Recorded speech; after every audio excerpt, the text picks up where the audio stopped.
adalah makhluk yang paling sempurna dibanding makhluk yang lain. Jadi manusia itu adalah makhluk yang paling sempurna dibanding makhluk yang lain. Apa keistimewaan dan kelebihan manusia dibanding makhluk yang lain, Bapak Ibu? Pertama, manusia punya fitrah agama. Kedua, pelan-pelan, manusia punya akal. Ketiga, manusia punya hati. Keempat, manusia punya roh. Kelima, manusia punya nafsu. Makanya manusia disebut makhluk yang paling sempurna. Ya. Jadi manusia itu dikatakan makhluk yang paling sempurna kalau dia mempunyai 5 ini, Bu. Fitrah itu artinya agama. Makhluk manusia diciptakan Allah untuk mengatur hidup dan kehidupan supaya bahagia dunia dan bahagia akhirat. Harus ada yang mengatur, yaitu agama. Ibu beragama tidak? Nian? Ya. Binatang punya agama tidak? Tidak. Jadi manusia punya agama, fitrah. Al-Quran menggambarkan manusia itu adalah makhluk yang paling sempurna dibanding makhluk yang lain. Kapan? Pertanyaannya keliru. Tadi kita sebutkan fitrah, akal, hati, roh, dan nafsu. Kalau akal, kalau hati, kalau roh dan nafsu tunduk kepada fitrah, kepada agama, maka manusia itu makhluk yang paling sempurna. Makhluk yang paling. Tapi kalau akal, hati, roh, dan nafsu tidak patuh kepada agama, summa radadnahu asfala safilin, maka kedudukan manusia itu lebih rendah daripada binatang ternak. Assalamualaikum warahmatullahi wabarakatuh.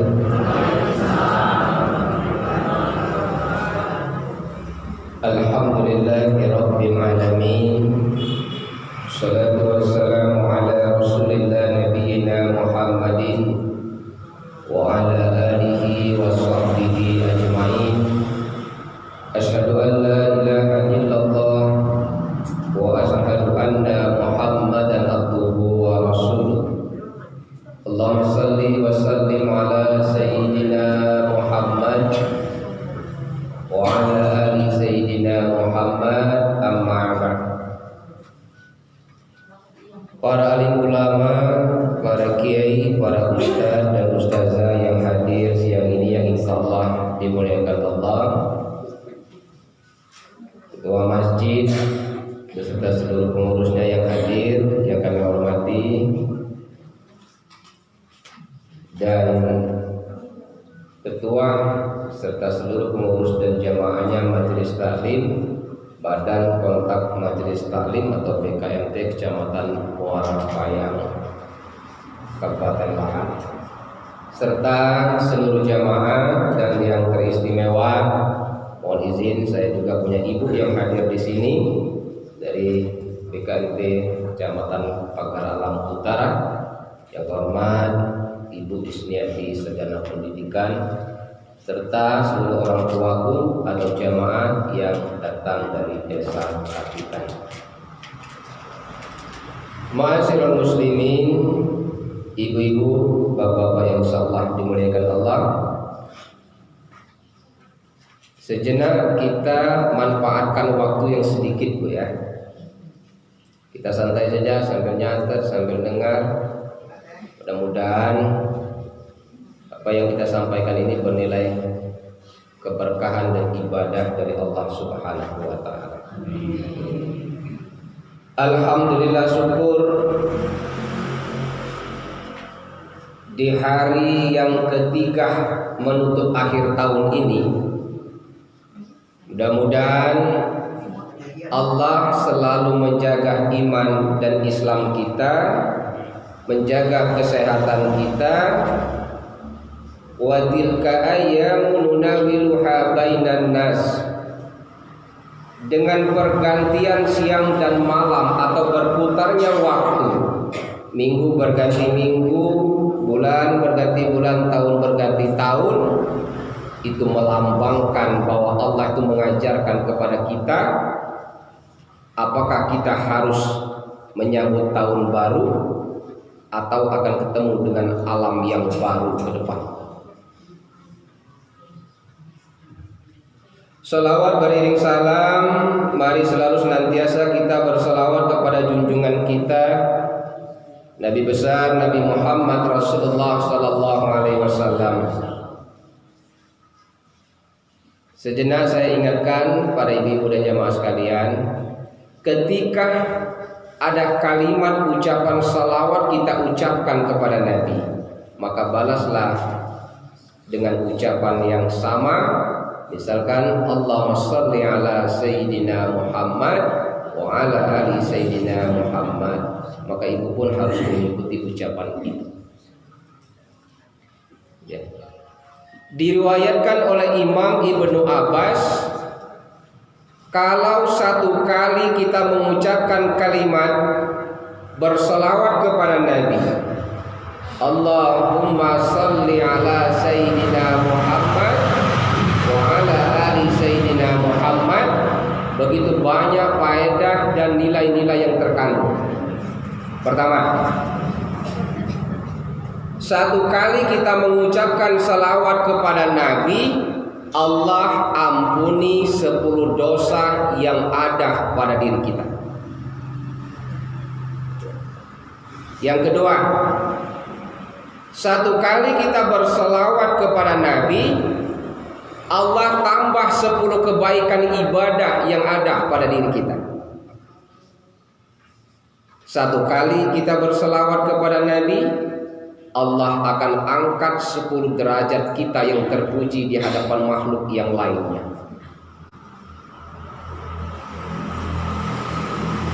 Nah, kalau kita melakukan ibadah, baik kegiatan majelis taklim ataupun melantunkan dan memohonkan doa-doa kita kepada Allah, baik doa di majelis maupun di tempat jemaah sedekah atau doa-doa setelah kita melakukan ibadah sholat wajib dan sunnah, kita berdoa kepada Allah.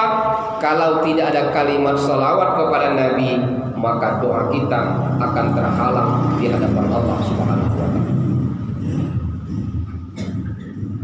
Ya Bu ya. Pokoknya tadi aku dengar ketika diucapkan Allahumma shalli ala Sayyidina Muhammad wa ala ali Sayyidina Muhammad, ke depan jangan lagi ngobrol atau diam, dijawab. Dan untuk pengantar baru, alhamdulillah Ibu Ketua Majelis, hari ini saya diundang kedua di Majelis Taklim Kecamatan Muara Payang ini. Seingat saya tanggal 1 November yang lalu di Desa Talang Tinggi. Justru Kecamatan Jarai yang paku sampai hari ini. Fajar Bulan setiap tanggal 20, Sukamerindu setiap tanggal 15. Muara Payang lebih luar biasa, sebulan 2 kali. Fajar Bulan, Sukamerindu sebulan sekali. Pagar Alam pun masih sebulan sekali. Nah, punya nilai yang lebih Pak. Muara Payang ini setiap hari 2 minggu, setiap hari Kamis. Ya. Aku sampaikan sedikit saran saja. Ketika kita menuntut ilmu, jangan kita berpikir kenapa kita tidak hadir, kita lain kecamatan. Kenapa kita tidak hadir, lain kota dan kabupaten. Menuntut ilmu itu wajib. Dimanapun asal kita mampu melangkah dan datang ke tempat majelis, itu luar biasa ibadah. Ya. 1 bulan yang lalu termiang di telinga ini, Bu, kenapa majelis nggak sepi? Itu kan pengajian kecamatan di Kabupaten Lahad, bukan 4 Lawang. Kalau ada pemerintah yang berpikir dan menanamkan seperti itu, maka nilai-nilai ubudiahnya kepada Allah belum sampai. Ta'awanu 'alal birri wat taqwa, berlomba-lombalah kita di dalam kebaikan dan takwa, wala ta'awanu 'alal ismi wal udwan, dan jangan berlomba-lomba di dalam kemaksiatan dan kesusahan. Jadi menuntut ilmu itu Pak, di mana baik tempat. Ya. Sepanjang ada waktu, jangan berpikir beda kecamatan, jangan berpikir beda desa, jangan berpikir beda kota dan kabupaten. Kalau Allah kasih kesempatan untuk kita untuk menjalankan kaki keluar dari rumah beribadah, nilainya sangat luar biasa. Ya. Sedih kita dengarnya, Bu, kenapa sepi? Beda kabupaten Ustaz. Padahal kemarin ramai. Diperintahkan oleh salah satu pemimpin di kabupaten ini, kita beda kabupaten. Sedih kita dengarnya. Semoga pemimpin yang seperti itu mendapatkan hidayah dari Allah. Ya. Saya ke depan, insyaallah Januari ini mudah-mudahan Palembang, karena setiap minggu pagi harus ada di kota Palembang. Di Palembang itu ada namanya kami Dai Kota Palembang, setiap minggu subuh dikoordinir oleh Wali Kota Palembang. Jadi perbanyaklah melangkah untuk ibadah. Itu sudah pengetahuan. Kita masuk ke materi saja. Saya di WA oleh ketua, Ustadz, materi kita tidak jauh dari penyakit hati saja. Ya.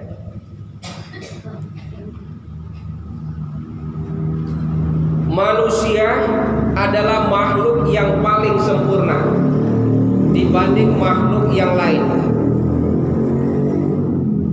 Jadi manusia itu adalah makhluk yang paling sempurna dibanding makhluk yang lain. Apa keistimewaan dan kelebihan manusia dibanding makhluk yang lain, Bapak Ibu? Pertama, manusia punya fitrah agama. Kedua, pelan-pelan Mbak, manusia punya akal. Ketiga, manusia punya hati. Keempat, manusia punya roh. Kelima, manusia punya nafsu. Makanya manusia disebut makhluk yang paling sempurna. Ya. Jadi manusia itu dikatakan makhluk yang paling sempurna kalau dia mempunyai 5 ini, Bu. Fitrah itu artinya agama. Makhluk manusia diciptakan Allah untuk mengatur hidup dan kehidupan supaya bahagia dunia dan bahagia akhirat. Harus ada yang mengatur, yaitu agama. Ibu beragama tidak? Nian? Ya. Binatang punya agama tidak? Tidak. Jadi manusia punya agama, fitrah. Al-Quran menggambarkan manusia itu adalah makhluk yang paling sempurna dibanding makhluk yang lain. Kapan? Pertanyaannya kebil. Tadi kita sebutkan fitrah, akal, hati, roh, dan nafsu.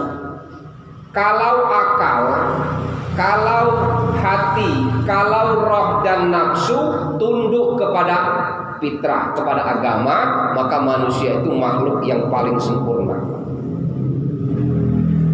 Makhluk yang paling.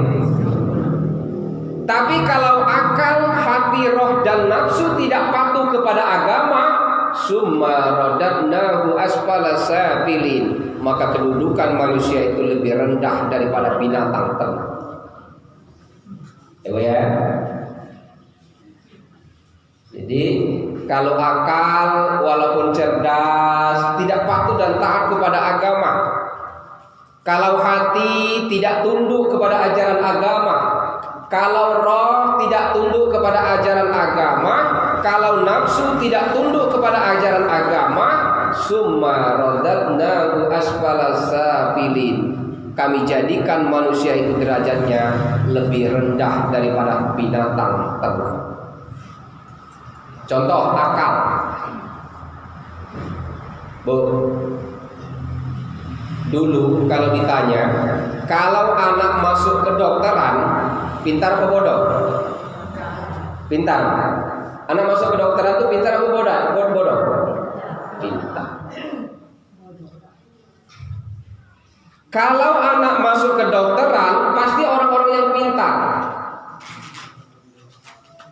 Tapi kalau akalnya pintar, tidak dibekali dengan ilmu-ilmu agama, nanti akan keluar seperti ini. Makanya Allah itu bersifat Rahman dan Rahim, Maha Pengasih dan Maha Penyayang. Kalau Allah itu bersifat Maha Pengasih, maka Allah akan kasih semua petunjuk dan rezeki kepada seluruh makhluk. Tapi kalau Allah bersifat Maha Penyayang, Maha Penyayang itu hanya diberikan kepada orang-orang Islam yang beriman saja. Makanya Bismillahirrahmanirrahim, dengan menyebut nama Allah yang Maha Pengasih, Maha Penyayang.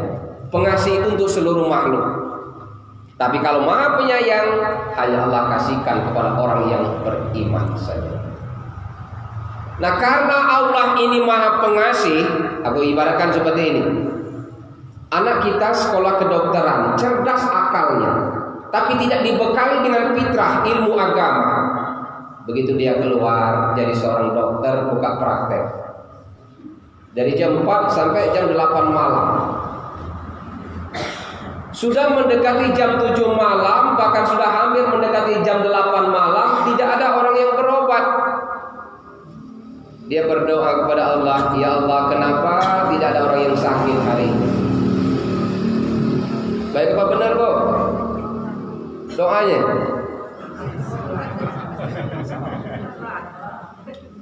Jadi di sekolah kan pintar-pintar, jadi dokter, dari dokter ahli, buka praktek sudah hampir menutup, tidak ada orang yang berobat. Dia sholat kepada Allah, doanya beda. Ya Allah, kenapa tidak ada orang yang sakit hari ini? Betul apa benar doanya? Benar. Itu kau gambarkan. Karena Allah Maha Pengasih. Karena Allah itu Maha Pengasih, ada bayi jemi sakit. Cara Tuhan memberikan rezeki. Jadi inilah yang dinamakan di balik musibah ada hikmah. Makanya Bu, setiap musibah yang menimpa diri kita, pasti ada rezeki yang akan Allah kasihkan kepada orang lain. Kalau ibu tidak sakit, pegawai rumah sakit itu bergaji tidak? Toko-toko apotek itu bergaji tidak? Ya, itu yang harus kita paham. Karena Allah Maha Pengasih. Penggali kubur. Nah, di dusun dibayar nih Pak penggali kubur. Kalau di kota-kota besar, Palembang, di Pelaju, di Nagasuwida, spesial penggali kubur itu yang memang ditunjuk oleh kelurahan dan kecamatan. Honornya dari mana? Kalau ada jemaah yang meninggal, dari pagi sampai sore, sampai menjelang sore tidak ada orang yang meninggal. Ya Allah, kenapa tidak ada orang yang mati hari ini? Ya kan?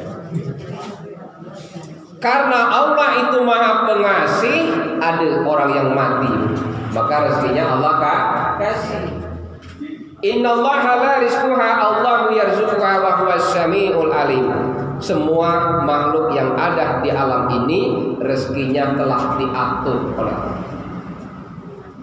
Kiai di sekolah kan pintar-pintar, di pondok pesantren, di perguruan tinggi agama, doanya baik pun dikabulkan oleh Allah. Itu contoh akal.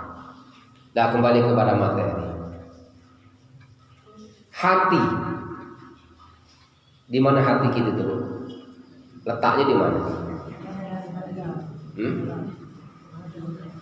Hati itu akan jadi korban. Ya. Iri hati, dengki hati, betul tak? Sombong larinya ke hati, takabur larinya ke hati. Nah, jangan salah mengucapkan kalau berdoa. Muara Payang, BKMT-nya dikasih nama Nurul Qalb. Jangan salah. Kalau kalbu artinya anjing dalam bahasa Arab. Kalau kolbu artinya hati nurani yang bersih. Hati-hati. Ya. Kalau nulisnya dalam bahasa Indonesia, kalau nulisnya pakai huruf K, kalbu dalam bahasa Arab itu artinya anjing. Tapi kalau pakai huruf Ko, kolbu artinya hati nurani yang bersih. Hati-hati.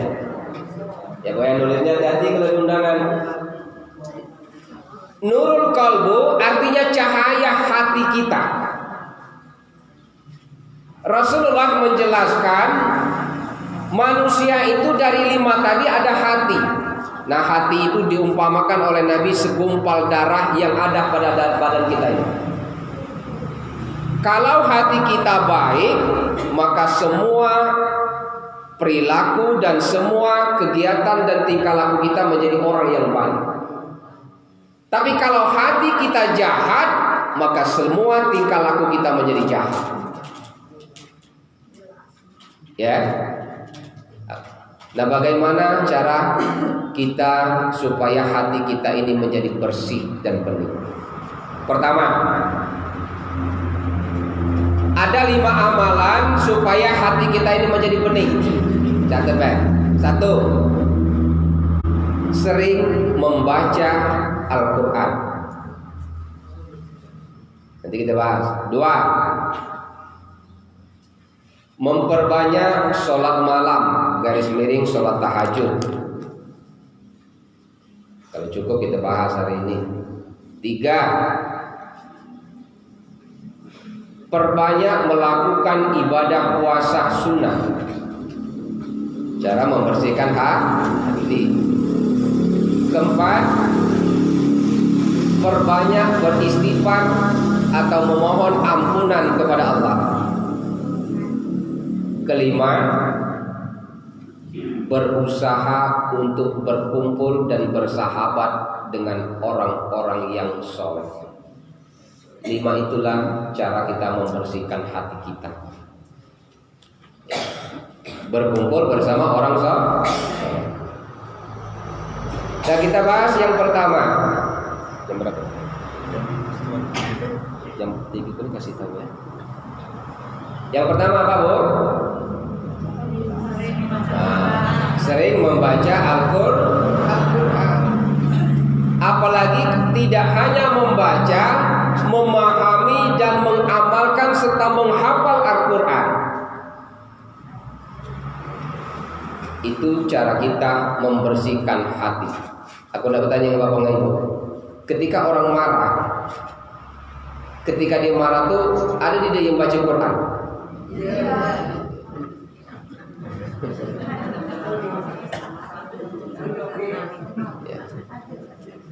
Jadi untuk melembutkan hati kita ini, Pak, kalau hati kita ini kotor, kalau hati kita ini keras, apa kata Allah? Apa kata Allah? Sering-sering membaca dan obati hati kita ini dengan membaca Al-Quran.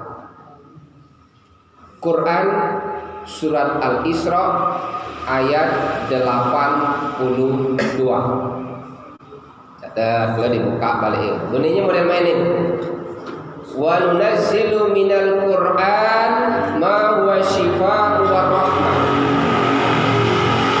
Ma huwa shifaa'un wa rahmatul lil mu'minin. Wa la yazidu zalimina illa khasara. Dan kami turunkan Al-Quran yang menjadi penawar. Penawar itu sifat artinya obat. Kami jadikan Al-Quran, kata Allah, atau kami turunkan Al-Quran itu sebagai penawar, obat bagi orang-orang lil mu'minin, bagi orang-orang yang beriman. Wala yazidu zalimina illa khasar. Tapi kalau bagi orang-orang yang tidak beriman atau bagi orang-orang yang zalim, Al-Quran itu hanya akan menambah kerugian atau beban saja. Jadi di dalam ayat ini ada 2 tafsir Al-Quran. Bagi orang yang beriman, membaca Al-Quran menjadi obat. Bagi orang yang zalim, membaca Al-Quran itu hanya akan menimbulkan kerugian saja. Nah, Allah menggunakan kalimat zalim, bukan kalimat kafir di sini. Zalim. Menggunakan kalimat. Coba buka Quran surat Al-Isra ya, ayat 82 nomor surat 17.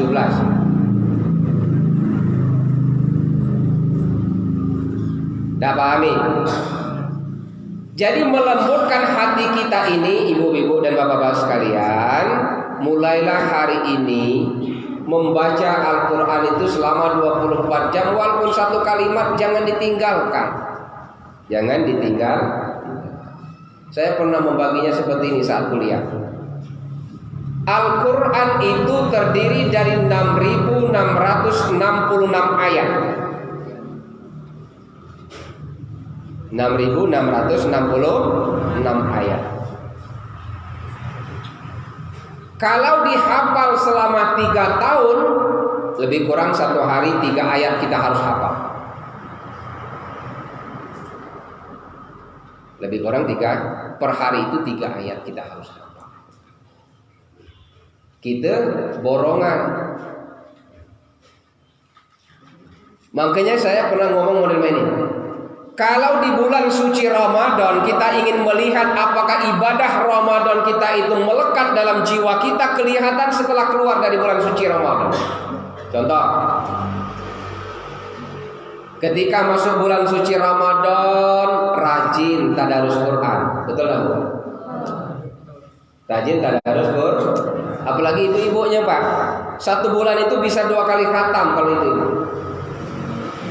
Tapi keluar dari bulan suci Ramadan, boro-boro 2 kali khatam.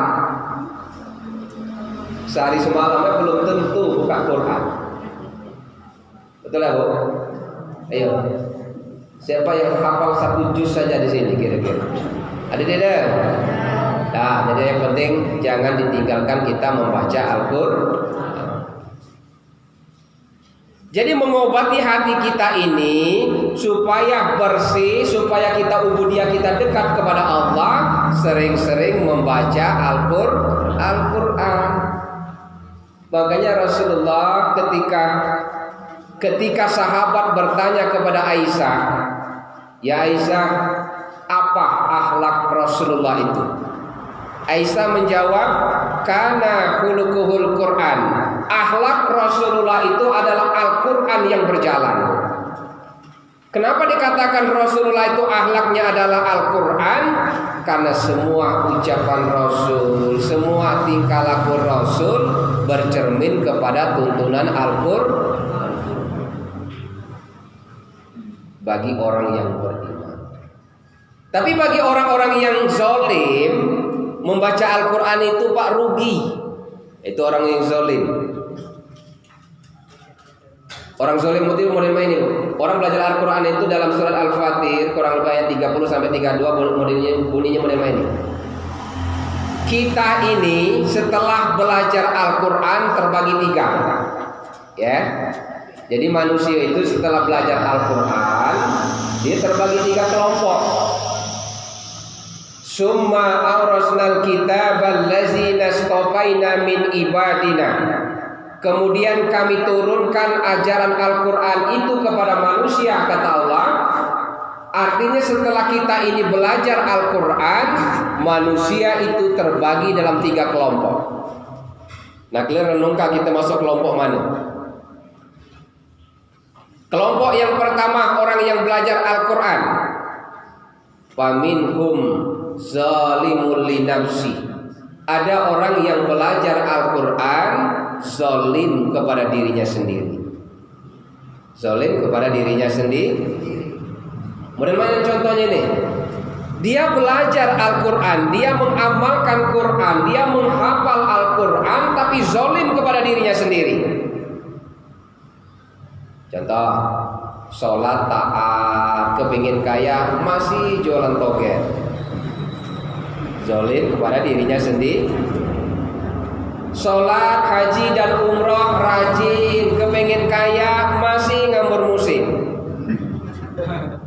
Itu zalim kepada dirinya sendiri.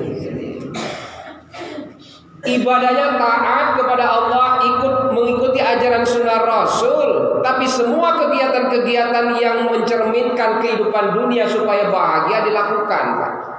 Kepingin kaya, nganakan duit. Kepingin kaya, nganggur musik. Kepingin kaya, buka perjudian. Itu orang-orang yang zalim kepada dirinya sendiri.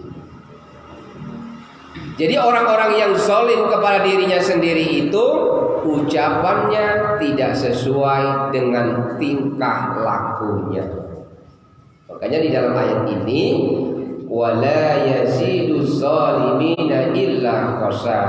Tapi bagi orang-orang yang zalim mengamalkan dan membaca Al-Quran itu hanya akan membawa kerugian saja.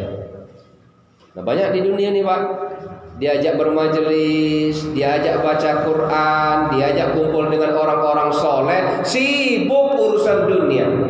Maka orang seperti itu termasuk kategori orang-orang yang soleh. Apalagi yang punya duit banyak, mobil 3, buka agen sangsile. Jika mobil masuk waktu zuhur, bayo Pak kita ke masjid ikut majelis taklim. Maaf Ustaz nak jemput budai, sangsile dibakar diwe Ustaz. Ketika masuk waktu asar diajak lagi bermajelis, maaf Ustaz nak ngantar sayuran ke terminal. Jadi orang-orang yang zalim itu ketika diajak untuk beriman apalagi membaca Al-Quran, dia menganggap agama itu adalah akan merugikan kehidupannya. Maka itu orang-orang yang zalim. Aku nyindir Bu, nyinggung Pak ya.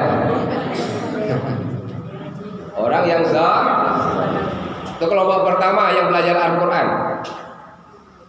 Kemudian kelompok kedua orang yang belajar Al-Quran, faminhum muqtasid. Ada orang yang belajar Al-Quran itu tengah-tengah. Nah dia ini setelah belajar Al-Quran tengah-tengah, kadang beriman, kadang tidak, ya kan? Giliran dia miskin, ingat kepada Allah. Giliran banyak duit, lupa kepada Allah. Itu orang muktasib, setengah-setengah belajar, di tengah-tengah. Nah kita ini biasanya mah itu, kalau lagi buntu, utang banyak, kebutuhan anak SPP belum dibayar, ada kan? Diajak ibadah, diajak sembahyang, muktasib. Nah siapa orang yang paling baik belajar Al-Quran kata Allah? Faminhum sabiqun bil khairati biiznillah. Ada orang yang belajar dan mengamalkan Al-Quran itu, kemudian mereka berlomba-lomba untuk mengajarkannya. Nah inilah Pak, kita kumpul di sini, ibu-ibu yang bermajelis, insya Allah termasuk bagian sabiqun bil khairati biiznillah. Orang-orang yang sibuk dengan urusan untuk menyampaikan ajaran agama. Jadi jemaah belajar Al-Quran itu terbagi 3 ya. Jadi membersihkan hati yang pertama, perbanyak atau dekatkan diri kita untuk membaca Al-Quran. Tidak hanya di rumah, di masjid. Makanya nawiru buyutakum biqiraatil Quran. Terangi rumahmu dengan perbanyak membaca Al-Quran. Ayo jawab jujur. Ibu, saya semalam baca Quran itu di rumah? Yakin? Berapa jam? Buka HP berapa jam?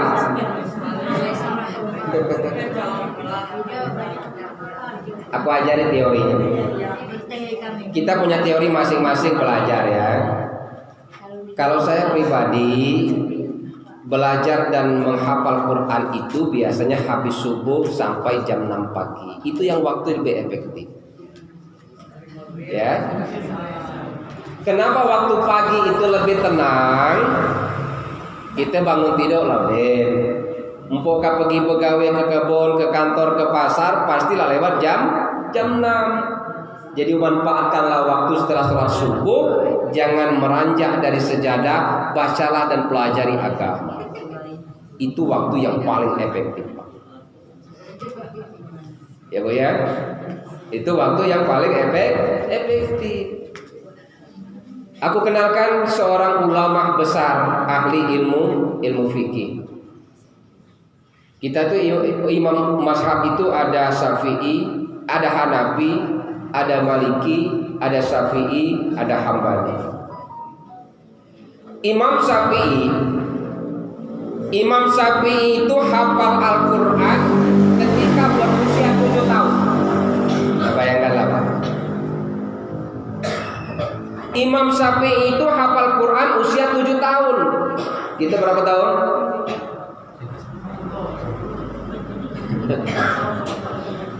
Umur 7 tahun. Nah, karena Imam Syafi'i ini sama seperti kita adalah manusia. Manusia artinya tidak lupa dari luput dan salah, tidak pernah lupa dari rasa salah dan dosa, dan ada lupanya. Suatu saat Imam Syafi'i bertanya kepada gurunya, "Guru, aku ini mudah menghafal Quran, tapi mudah pula lupa. Mudah menghafal, mudah lupa." Jadi guru Imam Syafi'i menjawab, "Murid, Al-Quran itu adalah wahyu atau cahaya, dan manusia punya hati." Manusia itu punya hati. Hati itu diumpamakan oleh guru Imam Syafi'i seperti jendela yang ada di dalam rumah. Jendela itu punya kaca, punya cermin bahasa gitu. Jadi kalau kita ada rumah, ada jendela, ada kacing. Nah, jendela itu pakai kacing. Kacing itu adalah hati kita. Kacing itu adalah hati. Sedangkan Al-Quran itu cahaya. Cahaya Allah. Kita umpamakan cahaya matahari. Jadi maksudnya seperti ini. Ketika Imam Syafi'i bertanya kepada gurunya, "Aku ini cepat hafal Quran, tapi cepat pula lengit, guru." Dijawab oleh gurunya tadi, manusia punya hati, dan hati itu seperti kaca jendela di rumah. Al-Quran itu adalah wahyu Allah, artinya adalah sinar. Maksudnya model main ini kata guru.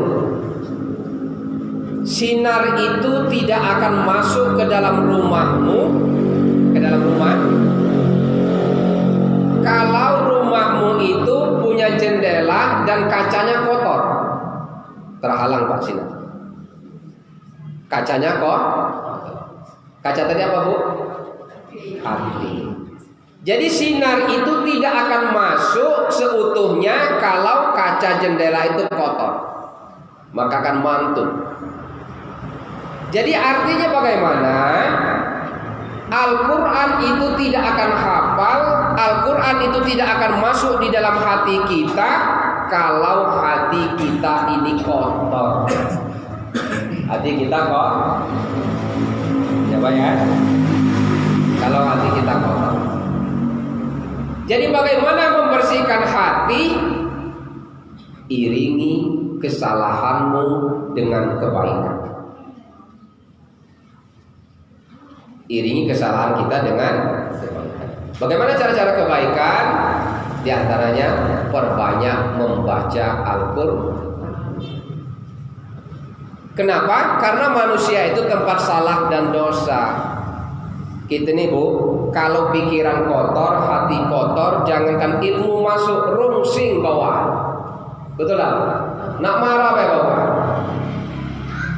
Itu membersihkan hati yang pertama. Yang kedua, membersihkan hati. Perbanyak sholat. Perbanyak sholat malam. Kita temukan dalilnya Quran nomor surat 73 juz 30 Al-Muzammil ayat ke-6. Di sana Allah berfirman, Inna nasi'atal laili hiya asaddu wa at'au wa aqwamu. Inna nasi'atal laili huwa asaddu wa at'au wa aqwamu qila. Ayat ini ditutup dengan lah kalau ujungnya sulit memang ucapannya. Sungguh bangun di waktu malam itu lebih kuat untuk mengisi jiwa kita, artinya membersihkan jiwa kita. Dan bacaan di waktu malam itu lebih berkesan atau lebih bermakna. Ya. Jadi kalau orang-orang yang bangun di tengah malam, dia lebih banyak untuk melakukan sholat sunnah maksudnya. Nah, sholat sunnah itu banyak. Boleh jadi sholat tahajud, boleh jadi sholat sunat-sunat yang lain. Maka bacaan-bacaan yang kita baca itu akan lebih berkesan dan menenteramkan jiwa kita. Nah, kenapa jiwa kita ini tentram? Dalam Quran surat Ar-Ra'd ayat 28, allazina amanu wa tatma'innu qulubuhum. Orang-orang yang beriman kepada Allah, hati mereka itu menjadi tentram. Nah, orang-orang yang beriman kepada Allah, hatinya menjadi tentram. Bagaimana dia tentram? Karena bizikrillah, mengingat Allah. Nah, mengingat Allah itu salah satunya bangun di tengah malam melakukan sholat sunnah. Siapa yang sering sholat malam? Siapa yang sering, Bu? Insya Allah. Kalau kita mengingat Allah, Allah bizikrillah wa tatmainnul qulub. Orang yang selalu mengingat Allah, terutama apalagi di waktu malam, maka hatinya akan menjadi hati yang suci dan bersih. Itu keutamaan sholat malam.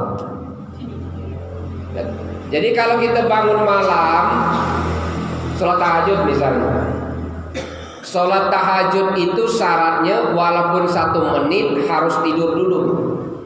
Harus tidur. Biar ibu sholatnya jam 1, jam 2, jam 3 malam, kalau tidak tidur dulu tidak sah sholatnya. Ya. Makanya wasolli bil laili wan nasu bin niyam. Orang yang mendirikan sholat di waktu malam di keheningan orang yang banyak tidur, Allah itu lebih cepat mendengarkan doa-doa. Ibarat nelpon model ini. Kalau kita nelpon di waktu malam, cepat nyambung apa tidak? Cepat. Karena banyak orang yang tidur. Jadi doa kita itu, kalau kita berdoa di waktu malam, maka Allah itu akan semakin dekat dengan kita.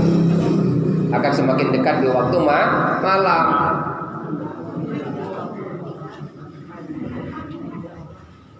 Ya. Nah, yang kedua tadi apa? Yang kedua membersihkan hati apa, Bu? Dengan cara melakukan sholat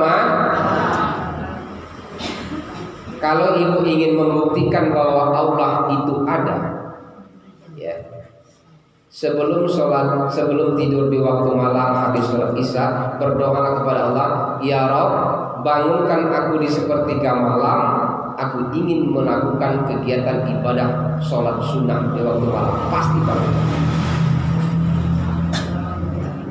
Pasti Tapi melatih itu memang berat.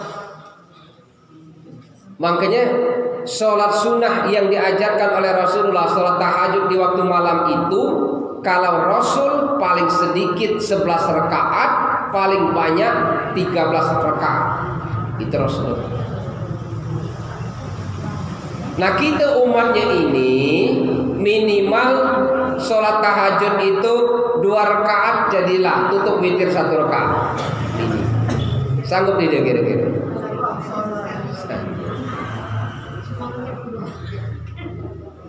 Ya, bangun di waktu sholat tahajud. Kenapa kita harus bangun di waktu malam? Ada faedah yang sangat luar biasa kita temukan dalam Quran surat 17 Al-Isra ayat 79. Allah berfirman, Al-Isra ayat 79, wa minal laili fatahajjat bihi. Ulangi, wa minal laili fatahajjat bihi nafilatan lak asa ayyab'asaka rabbuka maqaman mahmuda. Dan pada sebagian malam, kalau kita melakukan sholat tahajud, maka Allah akan tambah beberapa derajat yang ada pada diri kita ini. Jadi ibu-ibu itu di tengah masyarakat dalam kehidupan dunia, kalau kita ini ingin dihargai dan diangkat derajatnya oleh Allah, sering-sering bangun di waktu malam. Maksudnya bangun di waktu malam melaksanakan sholat tahajud. Dah Ustaz, misalnya kalau jam 1 jam 2 itu terlalu berat. Sekarang misalnya subuh itu jam 4.30 setengah 5. Bangunlah setengah 4. Sebelum waktu subuh lakukanlah sholat sunat tahajud. Latih, ya Bu ya. Nah seusia kita ini, Ibu Bapak sekalian, kalau sudah usia di atas 40, nah ini Pak, perubahan kesehatan kita itu pasti berubah. Di usia 40 ke atas model kita mah ini, kalau tidur itu kurang dari 6 jam, pasti siangnya pening Pak. Nah kita atur, kalau kita nak bangun jam 4, hitung 6 jam ke belakang. Artinya kurang lebih jam 10 kita harus tidur. Ya. Karena secara teori kesehatan, ibu-ibu, makanya kalau kata orang kedokteran, kalau kita mandi malam di bawah jam 12, maka itu akan jadi penyakit. Tapi kalau kita rajin mandi di atas jam 12 sampai menjelang matahari 1 jam menjelang sebelum terbit, dia akan menjadi obat. Akan jadi obat. Praktekkanlah oleh bapak-bapak. Kalau bangun tidur subuh, rajin mandi, menyiram ubun-ubun kepala kita dengan air yang bening dan bersih. Sehat. Adik rajin bangun subuh mandi. Kalau kita rajin, Bu, sebelum sholat subuh itu rajin mandi, sehat badan kita ini dan kecerdasan otak kita itu akan bertambah. Aku pribadi ya, sejak dari SMP sampai Mainari, sebelum subuh itu dimanapun tinggal pasti mandi. Karena kalau kita sembahyang subuh, kalau cuman bangun tidur kumur-kumur ngambil air wudhu, rasa melekatnya setan ngantuk itu tidak habis. Coba lah. Jadi kalau dalam teori kesehatan, kalau kita rajin mandi 1 jam sebelum matahari terbit, itu akan jadi obat. Nah praktekkan. Tapi berat, dingin. Jadi satu bangun, misalnya ngantuk tadi Pak ya, bangun, duduk sejenak, pikiran tadi lah tenang, baru mandi. Mandi tadi nanti dulu nyiram badan, basuh sampai 2, 3, 4 gayung kepala kita dipakai air yang bersih. Lah terasa segar, dingin, baru nyiram badan.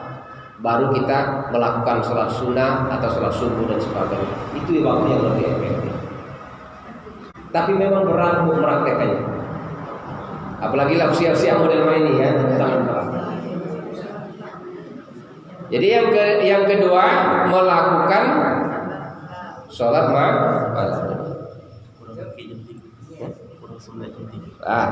Sampai ini sampai kelima.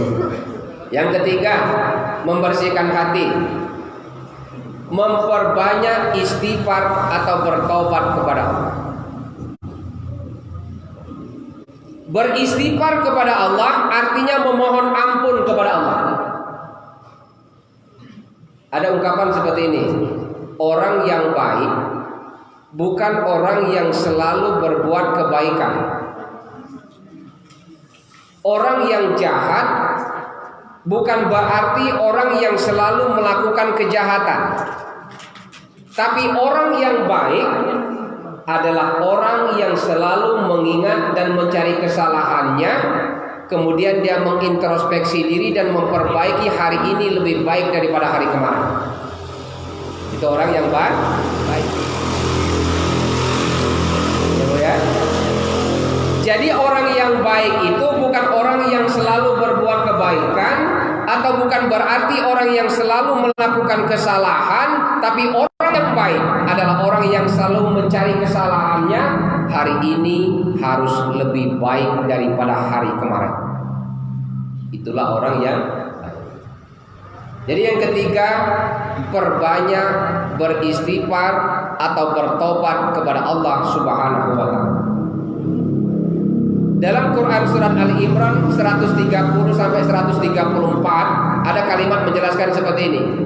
Wasyari'u ila maghfiratin mir rabbikum wa jannatin arduhas samawati wal ard uiddat lil muttaqin. Bersegeralah kita itu untuk meminta, bertobat, memohon ampun kepada Allah, karena surga itu disiapkan oleh Allah, luasnya terbentang antara langit dan bumi. Jadi surga itu lebih luas, terbentang antara langit dan bumi.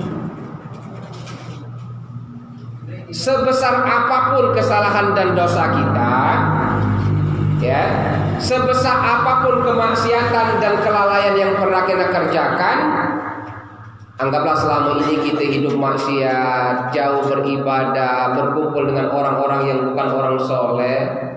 Ketika hidayah datang, kita bertobat kepada Allah. Sepanjang matahari masih terbit dari timur dan tenggelam ke barat, Allah selalu menerima pintu-pintu tobat hambanya. Allah selalu menunggu dan membuka pintu-pintu tobat untuk hamba. Nah, beristighfar kepada Allah banyak kalimat. Astaghfirullahalazim, itu pendek.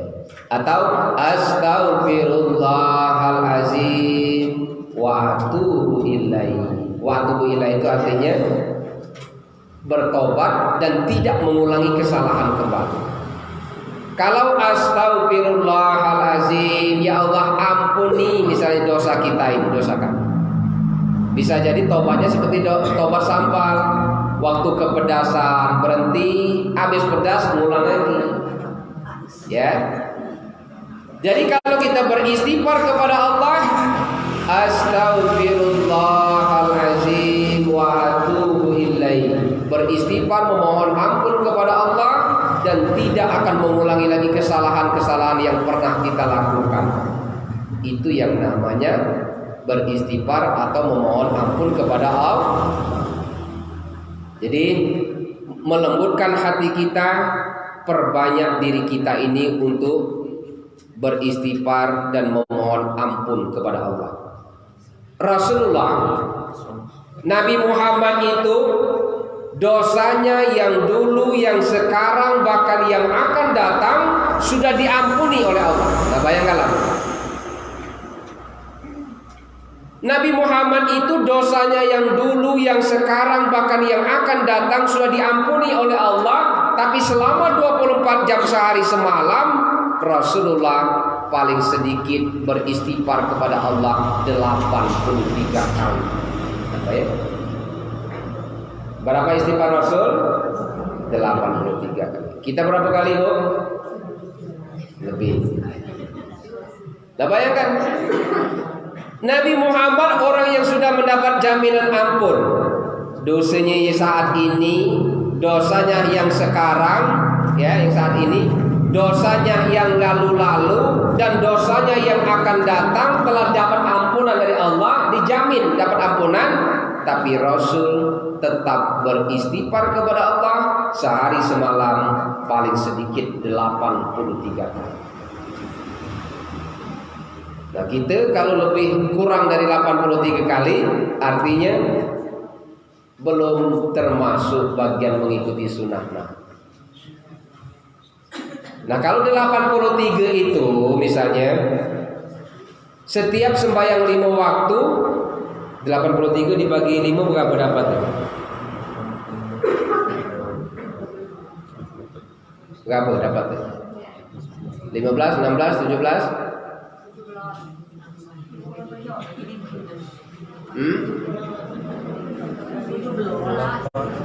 Nah 17 misalnya.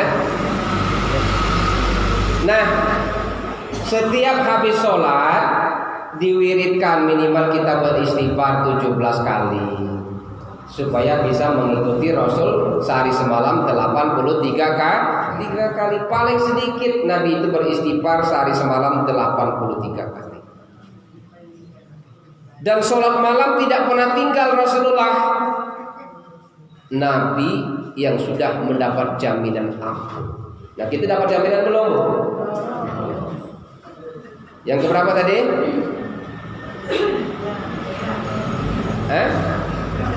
Tiga. Yang keempat,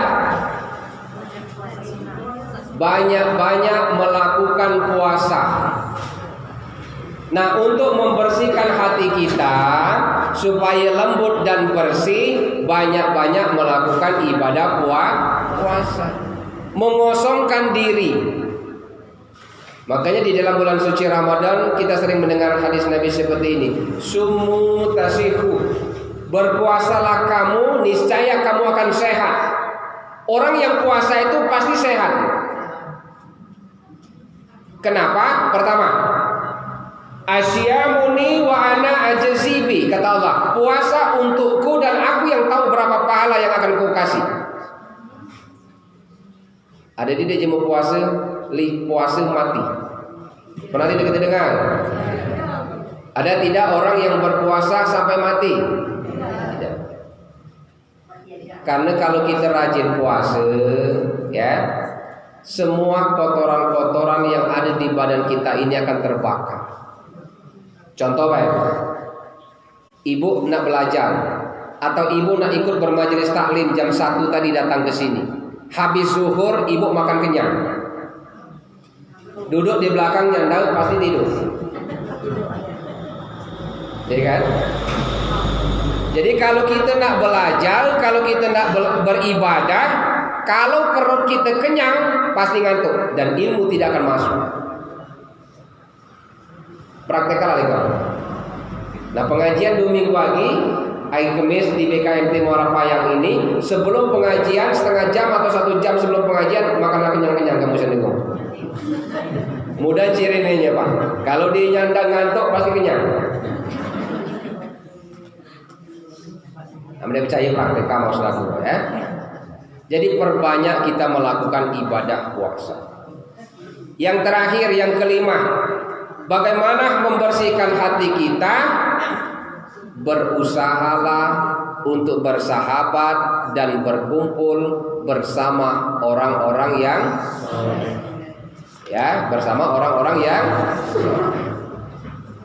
Wadkhilna birahmatika fi ibadika sholihin.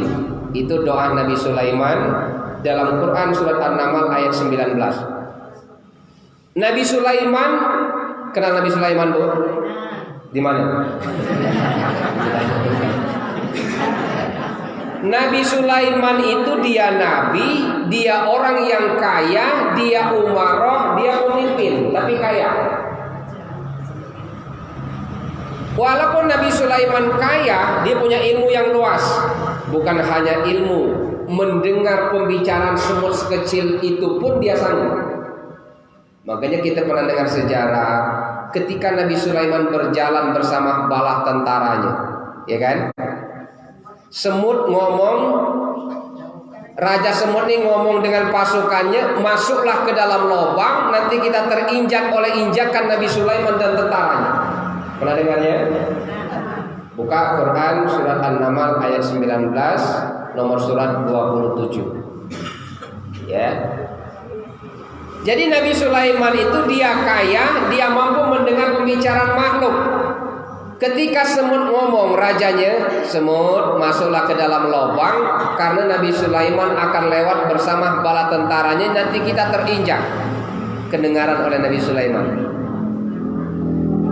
Makanya ketika peristiwa ini diabadikan dalam Al-Quran surat An-Naml ayat 19, bunyinya model ini. Ayat ini menjadi amalan dan wirid saya pribadi setiap habis sholat, menjadi doa. Fatabassama dahikan min qawliha auzi'ni an ashkura ni'mataka allati an'amta alayya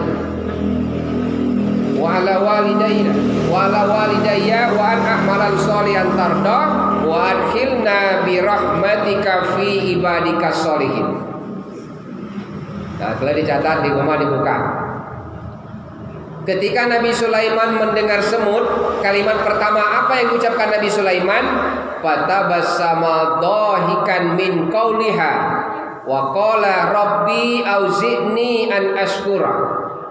Nabi Sulaiman tersenyum. Nah, tersenyum itu maksudnya bahagia atas nikmat yang Allah kasih karena dia bisa mendengar semut.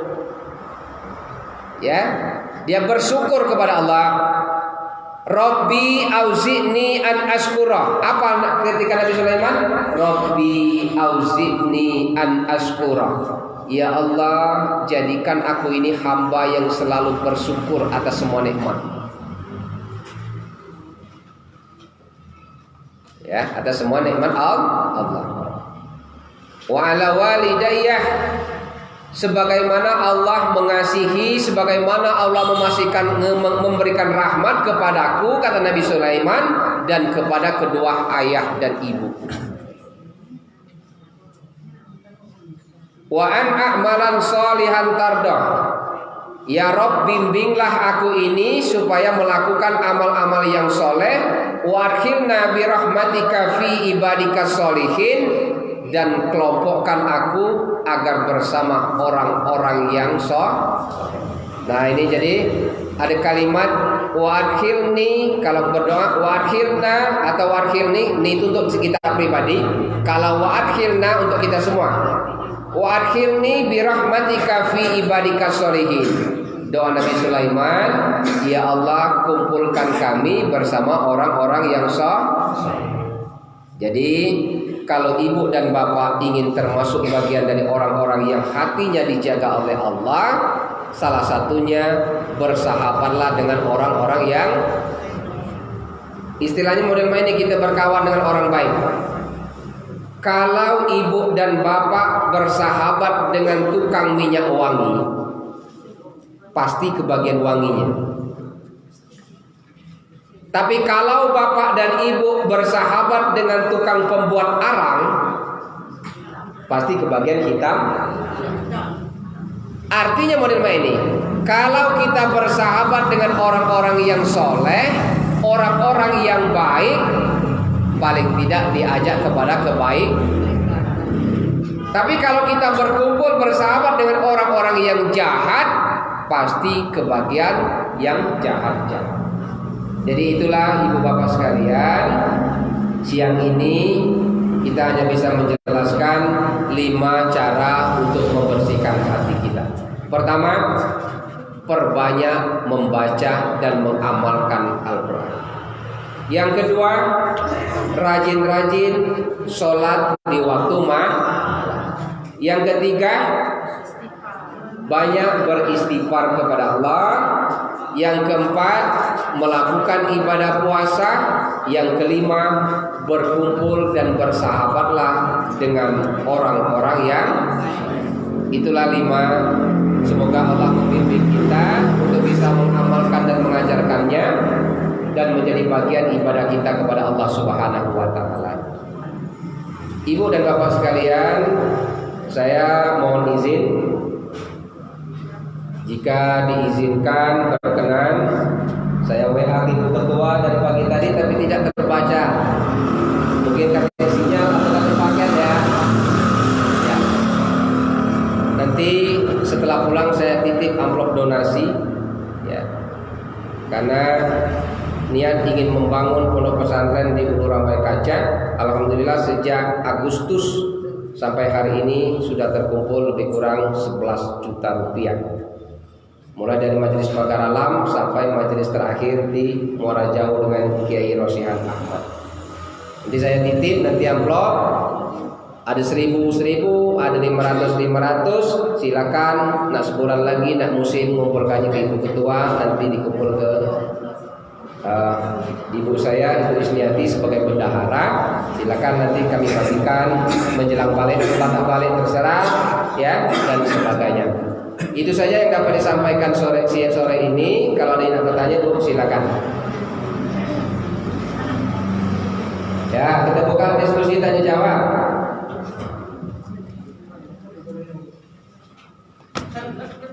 Ya Bu. Ya. Assalamualaikum warahmatullahi wabarakatuh. Waalaikumsalam. Tentang sembahyang tahajud tadi, kata Ustaz tadi kita video Mama yang itu hati kita lah tidur mati.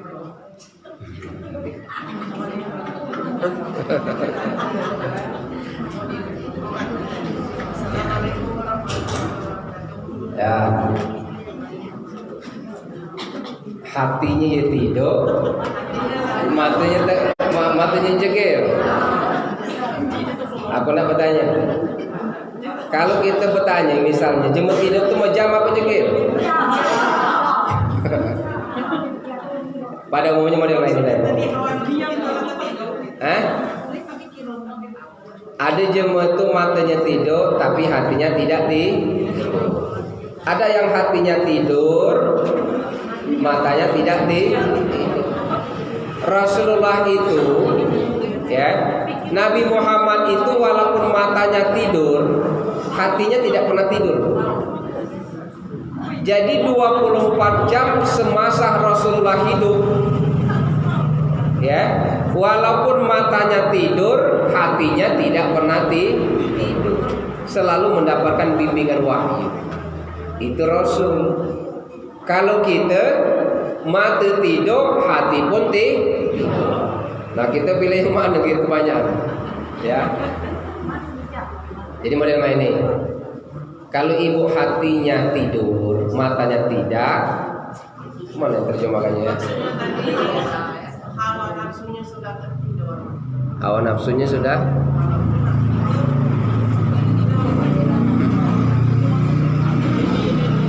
Alangkah luas jawabnya ini. Hawa nafsunya lah tidur. Ini materi Guru Rosihan Ahmad ini nih. Hawa nafsu itu intinya model ini. Hawa nafsu itu adalah semua kegiatan kita yang berkaitan dengan dunia sehingga menyebabkan kita jauh untuk beribadah kepada Allah, maka itu dinamakan hawa. Jadi manusia itu punya hawa dan nafsu, Pak. Kalau nafsu tidak bisa dibuang karena bataan lah. Tapi nafsu itu bisa dikendalikan. Yang harus kita buang itu adalah hawa. Hawa yang menyebabkan kita untuk jauh beribadah atau melakukan kemaksiatan kepada Allah. Itu yang nak dibuang, Bu. Jadi kesimpulannya mana bahasa Ibu tuh? Kalau kita hidup nila tidak melakukan kemaksiatan lagi kepada Allah, ya kan? Artinya hawanya sudah hilang. Apakah boleh melakukan sholat tahajud? Itu bahasanya. Artinya hawanya yang tidur menurut Ibu, hatinya yang telah terjaga. Syarat melaksanakan sholat tahajud itu tetap harus tidur dulu. Artinya tidur mata dan tidur hati. Kecuali Rasulullah. Rasulullah itu walaupun matanya tidur, hatinya tidak pernah tidur. Ya Bu ya, paham? Yang lain? Ya Ibu, yang lain? Ya, saya coba. Ya Bu.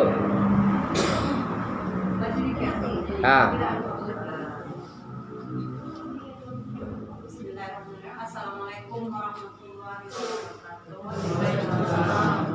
Pengen nanya kan ini Pak Ustaz, kan habis sholat maghrib ngantuk ya, langsung tidur, pas bangun jam 11 malam, habis langsung isya, terus langsung tahajud nggak apa-apa. Ya. Kita ilmu fikih itu luas kok mana ini? Sholat, berkaitan dengan sholat. Di akhir-akhir ini kan tentang sholat yang ditinggalkan atau lupa itu sangat hebat perkembangannya. Nah, misalnya habis maghrib kita sudah sholat, tapi karena payah, karena ngantuk tertidur, ya kan?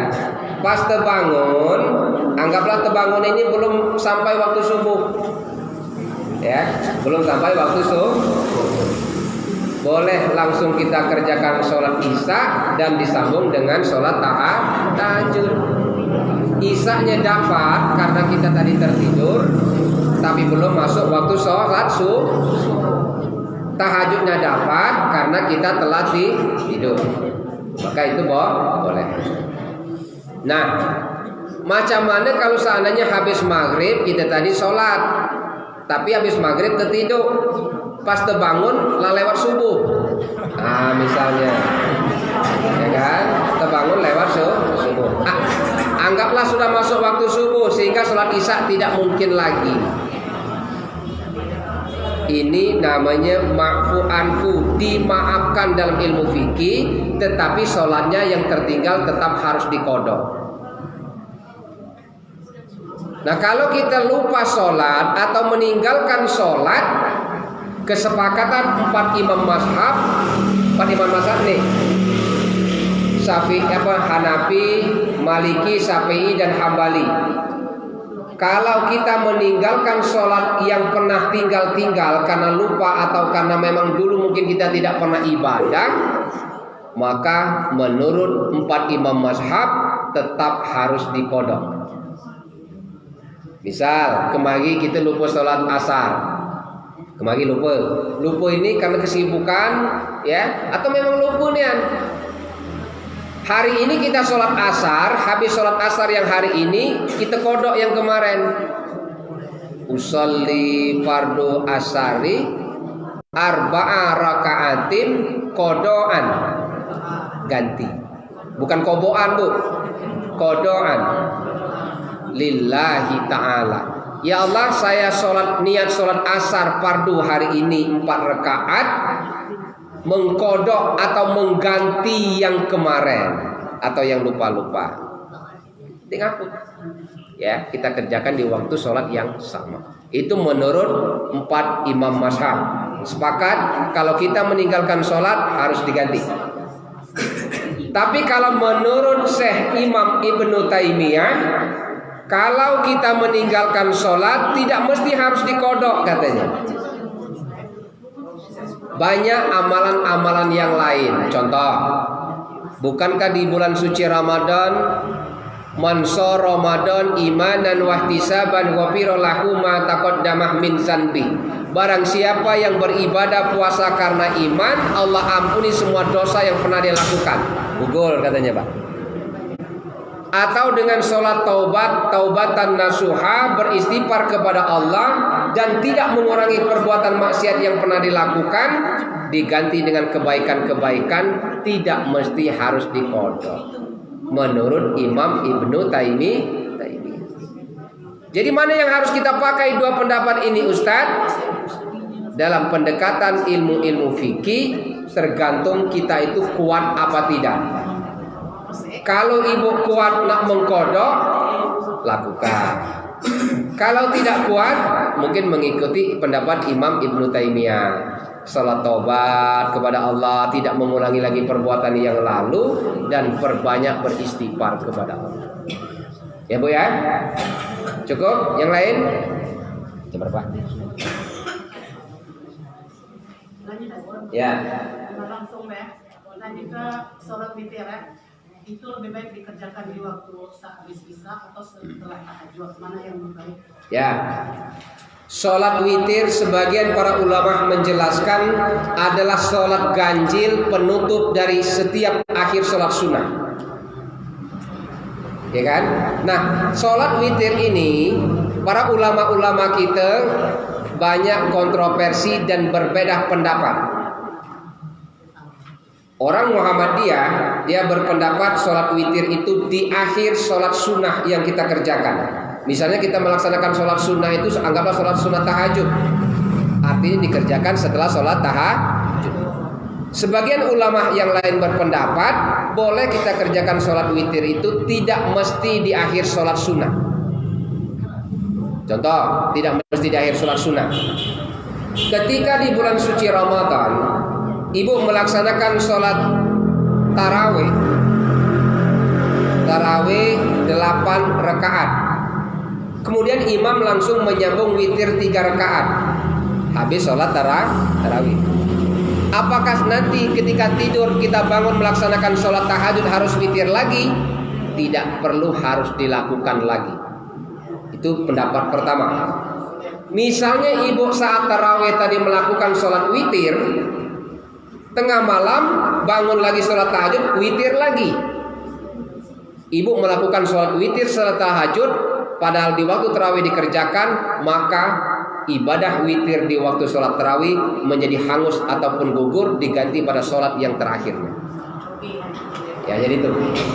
Ya, jadi boleh kita pendapat yang mana baik. Nak berpendapat sholat witir itu di akhir sholat sunnah, atau kita melakukan seperti sholat tarawih di awal maupun di akhir. Yang penting sehari semalam itu kita melakukan sholat witir.